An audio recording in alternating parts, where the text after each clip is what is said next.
Bonjour mes bien-aimés dans les Seigneurs. Je vous salue au nom puissant de notre Seigneur et Sauveur, Jésus-Christ de Nazareth. Nasepeli lisu lelo kozala na biso elongo ko partager ensemble message oyo Nzamba pesi ngai pona mboka na biso, ba révélation Nzamba pesi nga pona mboka na biso. Naza nesengo vraiment ya kokomisa message oyo na matoi na biso mes frères et sœurs congolais. Dommage pour na bandeko mususu oyo bako yoka lingala te, nzamba kosala grâce to partager yango na français mbala sima.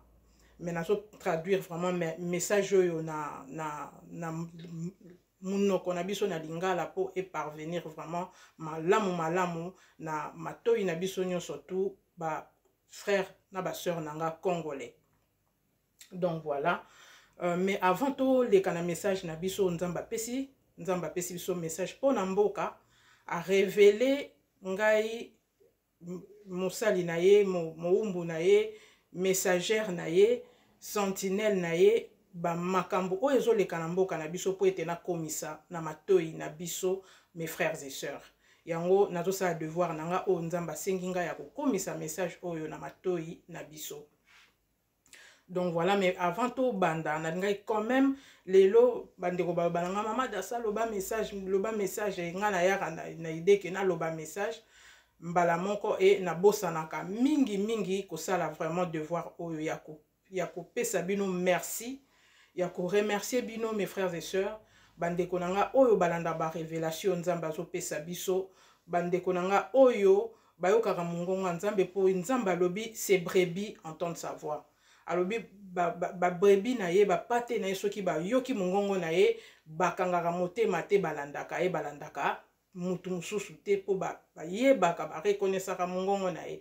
Donc nazo pesa bino merci mes frères et sœurs oyo bozali ko soutenir musala nzambe na koyoka ba message azo pesa na ko tia yango pe en pratique na ko partager ba vidéo na ko s'abonner soki oyoki pe mongongo nzambe. Vraiment ba oyo bazo s'abonner nzambe apambola bino nzamba pambola bino puisque bozali koyoka kovanda koyoka ba révélation azo pesa na biso vraiment nzambe azwa lokumu et apambola bino vraiment mes frères et sœurs oyo nanu ba s'abonner te bo continuer ko s'abonner puisque so lelo na lobi nanu point wana na temika amuke place wana c'est parce que Nzambe désormais apesa kinga kombo mususu pour la chaîne na biso. Apesa kinga kombo mususu pour la chaîne na biso. Donc yango na ngai naibsa biso na naibsa na bino mes frères et sœurs avant tous les canaux message pour beaucoup à la surprise bo moni kombo échanger. Kombo ya chaîne na biso échanger. Donc pour et surprendre binoté. Et pour vous à la surprise, nzambe ye moko na bolingo na ye, na grâce na ye, na puissance na ye, na tina oyo ye ayebi, apesi ngai kombo mususu ya sika po na chaîne na biso. Donc bon mon nango kara na rochango, donc elingo la kisa que son a sengi biso to s'abonner mes frères et sœurs, c'est parce que ce qui nzambe a changé kombo, a changé chaîne na biso kombo, c'est qu'il y a quelque chose que le Seigneur veut faire. Et na message nzamba pesinga o enzo accompagner kombo a pesinga na partager en l'air na changer vraiment na mettre à jour na changer kombo na pesa pe parole wana c'est parce que l'esprit de Dieu est en action ako cibler bananae ako localiser bananae nyonso o ba passer par cette chaîne ako localiser bango. C'est une chose vraie parce que c'est le Seigneur qui a dit nzamba za lokutate. Donc nga nazo respecter ka o nzamba zo lobananga, nga nazo zwa part na nga na lingi bino pe bandeko nanga bozwa part na bino ke nzamba localiser bino tant bokotaka na chaîne, tant bozo s'abonner nzambe vraiment a localiser bino puisque so nzamba changer kombo to yebi puissance ya kombo.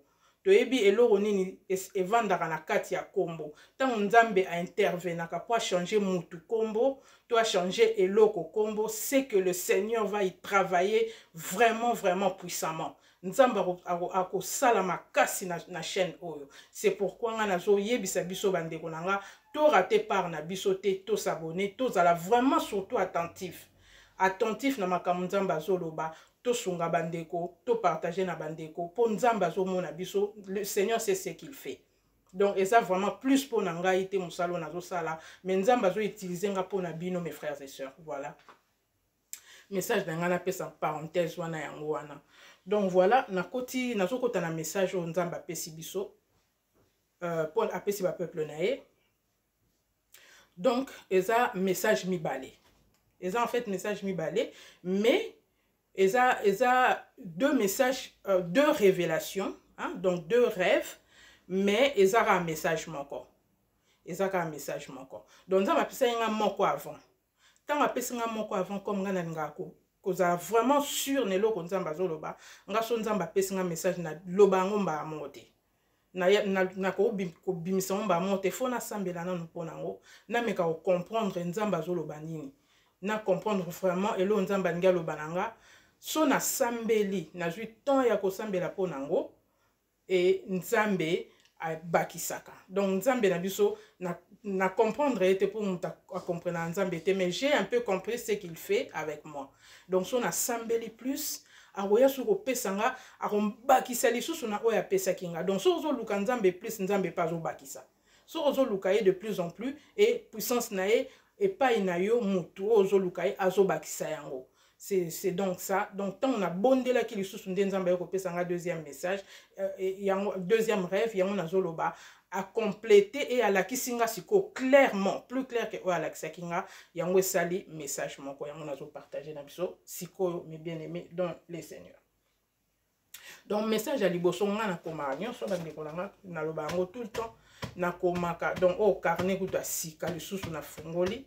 Pour msusu se tondi eze belé ya ba carnet ba cahier donc ba note ya ebele donc c'est ça ma vocation musa na nga sa ngwana na usala pe ba livre ezali eloko oyo nzambe alobaki pona ngai et c'est ce qui va arriver. Donc kokoma et comment vraiment un plaisir pour moi. Donc voilà. Natiki moment o na maboko nzambe aza na biso le Saint-Esprit ou alobi aza en action. Moli mon nzambe a ciblé déjà banane puisque spirituellement comme c'est changé. Spirituellement comme Dieu avait déjà donné, c'est déjà fait. Donc oyo etika la formalité na sala pour na suivre na nous tenter na mettre à jour et tout. Donc nzambe a ciblé banane na moli monaye message oyo et sala musalo nzamba linge sala et kende musika et kangola banane fungola banane miso e bikisa banana ye molimo na nzambe apesa banana ye discernement ba comprendre un message oyo abandana biso puissance à Yesu Christ e bomba biso makila na ye e bomba biso message oyo akoya ko combattre ngwa kutana na ye moko Yesu Christ na kombo na ye Yesu Christ j'ai ainsi prié amen. Donc message à liboso eza boye na koti na message à liboso ezali nalali nazoka monga nzambe kolobalanga en fait nzamba abandi nango na suka kwa ke nango liboso apesa nga na message mususu mais o banda nango na liboso après. Donc deux fois le Seigneur fait ça abandi na suka kwa ke liboso. Donc nalali nazoka mais nga na tiango en ordre pour vous comprendre. Donc nalali nzamba zo lobalanga boye nazoka monga nzambe kolobalanga na pongi nanga c'était le oyo ezaki le 10 octobre. Le 10 octobre. Il y a année oyo. Donc nazoka nzamba zolo bananga boy. Nazoka voir nzambe ko banangai Félix.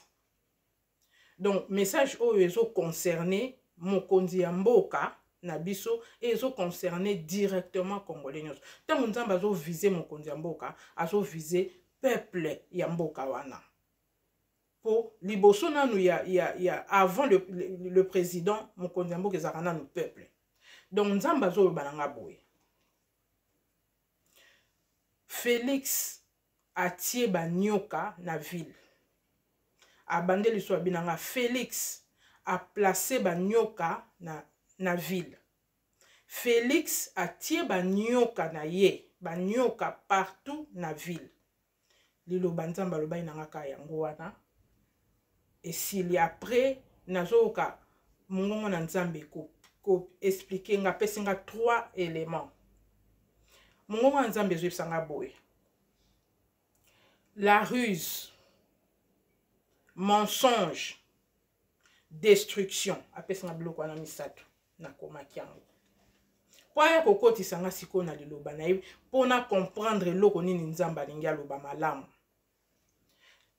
sikoyo nazopesa discernement oyo molimo na nzambe apesinga dans la parole mpona kota nango mpona expliquer bino bandeko na nga eloko nini nzambe alingi aloba na biso alors nzambe azoloba boye ntango azoloba alobi na biso Félix atie banyoka na ville Félix a placé banyoka na ville nzambe azolinga koyebisa biso ke tout autour ya mboka na biso ya ville na biso ya capitale na biso puisque nzambe aprécisa bi ville alobi Félix atie banyoka donc atie banyoka o ye moko atie nzambe alobi bien nga azopesa message oyo nzambe apesinga donc so nzambe azolobela mokonzi ya mboka bongo azoloba mingi eza ba message ebele oyo nzambe apesinga na kotina na ba message mosusu te po mosusu na ofungola ngo tango ekoma pembeni puisque le Seigneur me guide azo faire lire ngai les signes de temps na yebi temps nini oyo nzambe alobi na il y a un temps oyo nzambe a marqué na likambo nyonso nzambe na biso alobai na nga na ndoto na Kikongo nga na yebi Kikongo te azoloba na nga nzambe ya ntango na comprendre na yebi Kikongo te me na comprendre muke me na yeko tuna sœur moko proche a expliqué nga po ye aza Mukongo a expliqué nga vraiment mo wane ningi koloba nini et je sais nzambe alobi na nga ka aza nzambe ya tango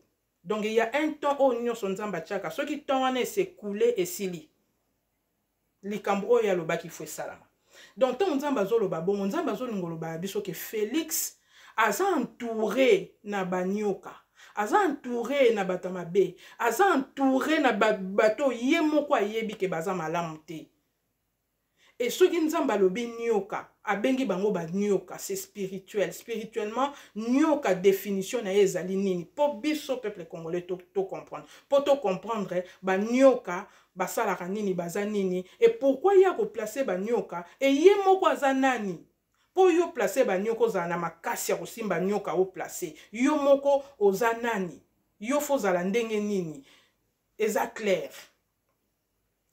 eloko nzambe na biso biso donc il y a placé banyoka wana baza na russe nyoka eza lokuta eza mensonge eza destruction eza koboma eza lokuta donc soki ye aza entouré na batu ya ndengo wana o ye moko ayebi azo ignorer yango te eza po mboka ekende liboso te eza po peuple congolais akangwama te nzambe azomona yango et le Seigneur parle nzambe azoloba eza po peuple congolais akangwama te eza pe lisusu un danger permanent pour le peuple congolais eza po peuple congolais azwa bosomi na ye te oyo azoluka oyo azoganga azwa yango te po esprit langue ya vipère ezali komanipuler et nzambe alobi ke bango nyonso donc mutu nyonso to azotelema lobi alinga bimisa peuple congolais na pasi oyo aza nango yende aza malamu bango nyonso baza ba vipère bango nyonso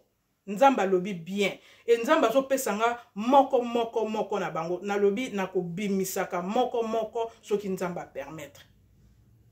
Donc, tant nzambe azoloba bongo, ça veut dire que le pays est occupé, le peuple congolais est encerclé na banyoka, na batu ya mabe, o balingi bolamu na bangote. Po nyoka linga bolamu ya mutute. Tokoti na livre ya Genèse 3.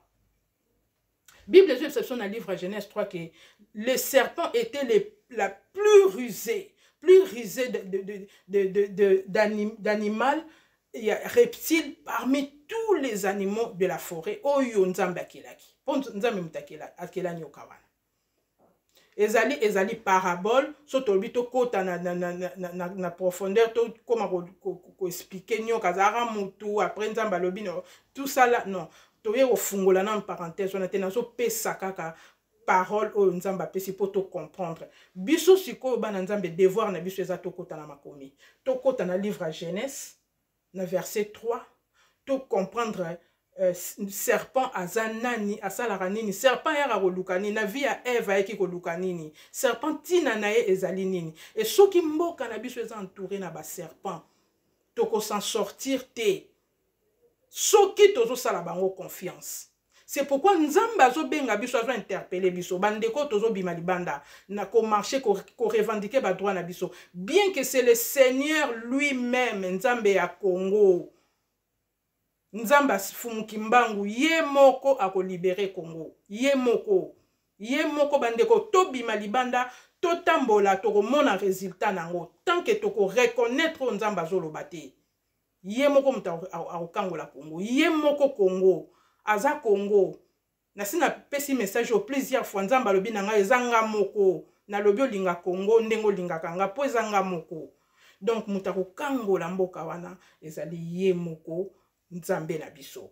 Donc abimiseli biso susu lelo azo exposer bango pourquoi po ba prophétie o nzamba pesa na ba sakoli na ye eza kokende na kokokisama. Toza kopusana e nazana makambo oloba na kokende nango nde nzamba ningi na kende nango, mais toza maele tozo ba signe nyoso to négliger lo côté tozo ba signe po o nzamba zo pesa biso eza ba signe makambo nazoloba yango na sengi bandeko toza lawa po tozwa po tangu ngonge kokoka po makambo ezoya eza na makambo ezoya komema biso na mboka na biso et au même biso nyonso na mboka na biso. Alors si nous sommes dans la distraction, tozo ngoyo ka makambo nzamba zoloba te, tozo négligeango et oza pasi pona bato ebele bako sutuka.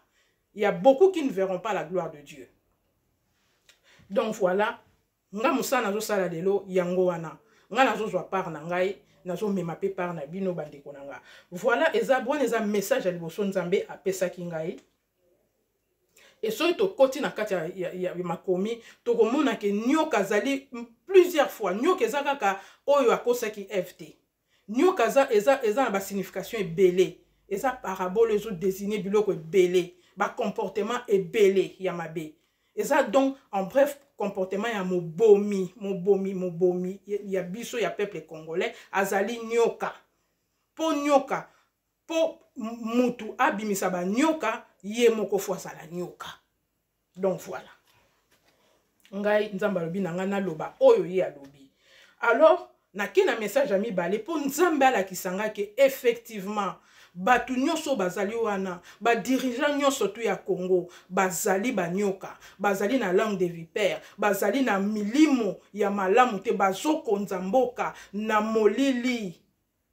Oui nzamba lobi bazali batu ya ténèbres. Apesi ngai deuxième message, deuxième révélation mon azo pesa siko nalali nzamba zola kisanga boy avant na banda na pesi bino eloko bandeko pour comprendre bien pour aider bino directement diable a quel lokote satan quel lokote azora bilo nyonso pa nzambe a imita ka nzambe. Yango na intitulé na tangi kombo a edingwe na lobi boyo ka place danse ya edingwe euta place azwa yango bolanda message oti na suka bo comprendre que diable asalaka eloko te makambo bele o diable banganga basalaka eza bonzambe mais basala yango na ndenga mabe bango basala yango siko le contraire nango. Na koti na deuxième message na lalaki na moni baye ko sonner na porte na ngai na ndoto na ye na fungoli porte ko fungana na fungoli porte na moni mwasi moko atelemi liboso na ngai mwasi wana atelemi liboso na ngai na sima na ye il y avait au moins 4 ou 5 hommes bana mibali 4 ou 5. Alors yazaki mwasi ka ye moko tant on ateli mwasi on a reconnaître directement na reconnaître que zali la dame oya salaka na gouvernement na biso je pense à sa premier ministre maman Eve Bazaïba na reconnaître nazaki c'est comme si c'était normal pour moi azaki neloko moko yemta c'était na liboso azue loko wana a remettre nga yango et loko yango ezaki comme un présent oyo nga na monaki na misu nanga. Donc ce sont des choses spirituelles on a bibande ko tozwa ba signe tous vraiment ba signe surtout pour te comprendre makambo nini nzamba zo sala tous ala vraiment na discernement mes frères et sœurs nga nazo pesa message ndenge nzamba pesa nga et bino bo discerner apesi nga eloko wana na maboko na ye eloko ngo zaki loko a présent le présent eza loko a cadeau loko eloko moko a bongo a remettre nge eloko ngo na zu yango na simbi yango pour moi c'était normal nazwi yango et j'ai senti la paix na tango wana sentir nanga paix nazwi pe eloko yango comme si c'était comme ça que ça devait se passer nazwi yango tant nazwi kaka eloko yango mes frères et sœurs mbala moko na moni elongi ya mama Eve na bato bazaki na sima na ye ezaki bato ya gouvernement bayaki groupe mais moi c'est ezaki kaka moko bilongi na bango mbala moko échanger bilongi na bango échanger directement donc nazaki choqué bilongi na bango comme neti ba monstre bango nyonso tout et directement kende tellement vite na comprendre que bateau yo baye ko attaquer nga na comprendre que bateau baye po basalanga mabe alors elo ni na sali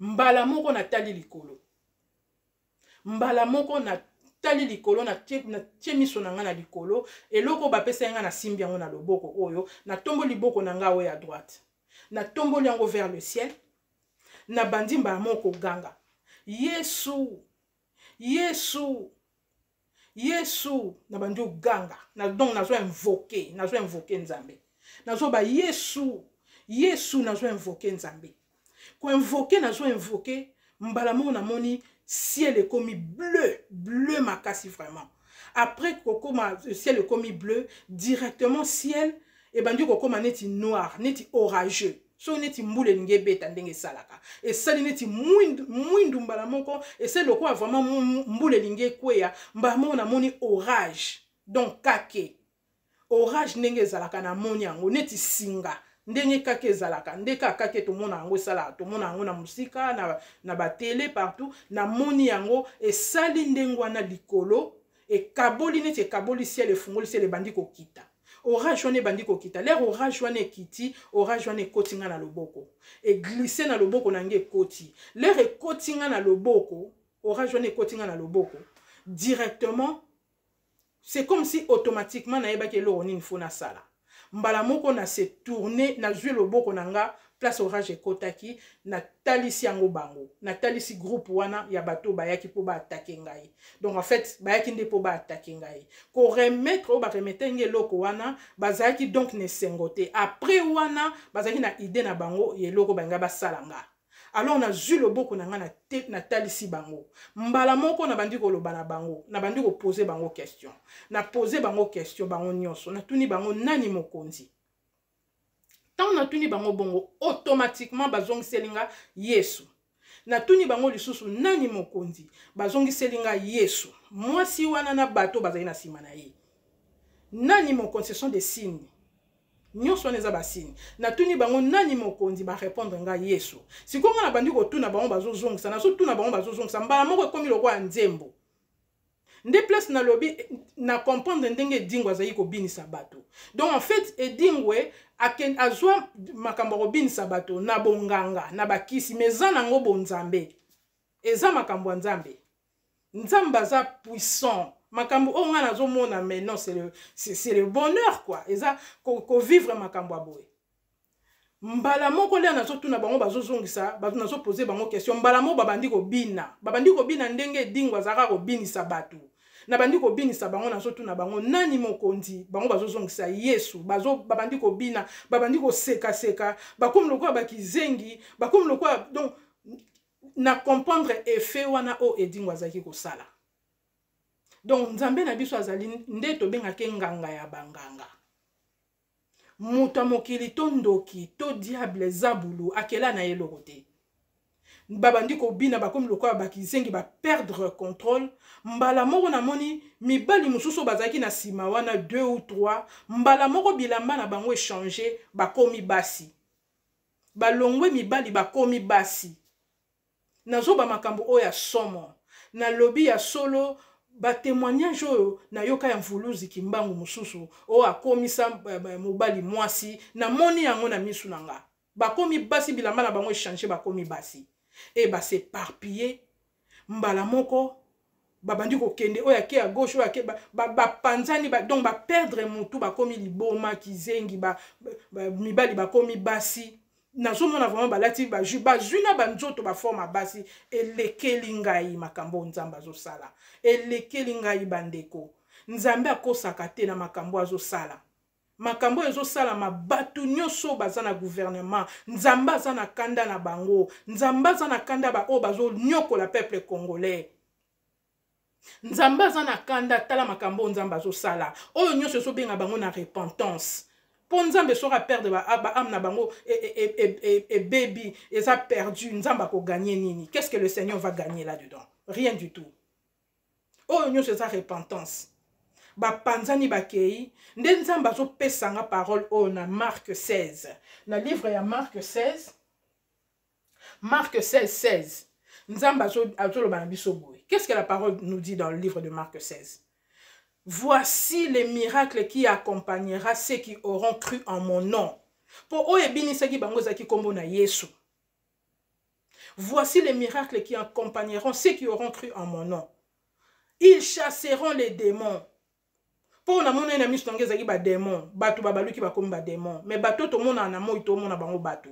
Et bandeko nanga ba congolais, tokeba, surtout bandeko na biso baza sur place. Ndeko ozwa vidéo, prévenir bandeko, prévenir bango na nyoso ba ko sala, ba marche bazo bima, balobi marche pacifique, bobimi libanda batu bakufi. Na tango ba yebi makambu bazo sala nzamba za na kanda na bango bazo bomisa peuple congolais bazo bomisa bazo eza ba sacrifice ba mususu bazo kufa na eza ba sacrifice pourtant yo bimisi batu na bazo bimisa batu na mayele mususu o nzamba za te na kati eza na mayele ni po batu na bakende wapi po batu na bakufi na tana bango te to bateke tozo libérer mboka non muta libera mboka za mutu oyo azalaka solo tangu vuluzi kimbangu andimaka boloko pona mabele ya Congo azalaka vrai azalaka kokosa te il était sincère et andimaki ba bomaye andimaki ba kanga banga prison te abande pe ko sala ba marche na ba jeep te andimaki mabele na ya andimaki ba torturer ba bomaye pona loposo moindo Azaki osaba mascarade te, azaki banga prison te. Il était sincère, azaki na pasi na motema na ye ya ko mona peuple congolais souffrir. Amema ki pasi wana.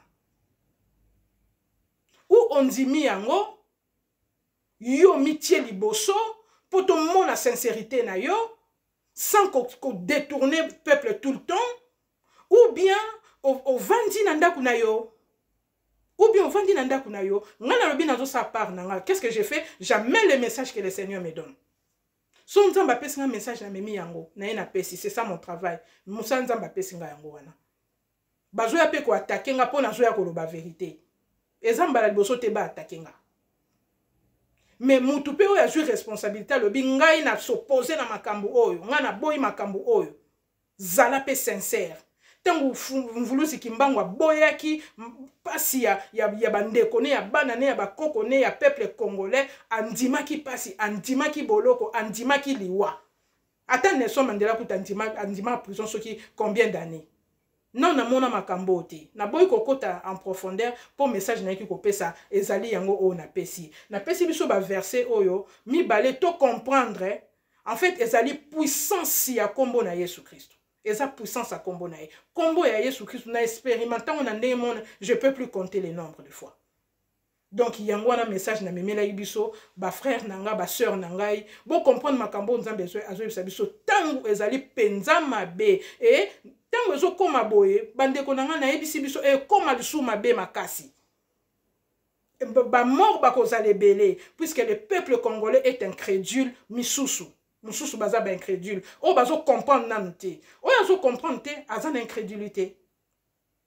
O yazo comprendre bazali belé ba comprendre ba fungoli misu nzamba pambola bango nzamba pesa biso makasi. To continuer ko croire na nzambe, to continuer ko discerner eloko nini nzamba zo ba to za ba ignorante. Mwana nzamba yebaka ba droit na ye, mwana nzamba ayebaka ko bundela mabele na bo solo na vérité. Jamais ko bundela mabele ya Congo. Po eza nzambe ye moko nde tozo bundela. Congo eza mboka bilaka eza na maloba oyo nzamba loba likolo nango. Nzambe eza na maloba oyo ya loba. Soki tozo comprendre te. Soki tozo comprendre te. Nzamba lobi nanga puisque tu as rejeté la connaissance, je te rejetterai. Et ngo laksake nabimi incrédule pour na comprendre maloba nzambe. Nzamba zo loba nanga mais nazo comprendre te. Nabimi ignorant. Yango liloba nzambe yebisi biso un peuple sans révélation est un peuple sans frein. Jamais koko bima libanda sans révélation. Sans oyeba makambo oyo ke ba placer nyoka na coin oyo, ke ba tieli biso piège na coin oyo, ke ba roboma biso lelo boye. Non.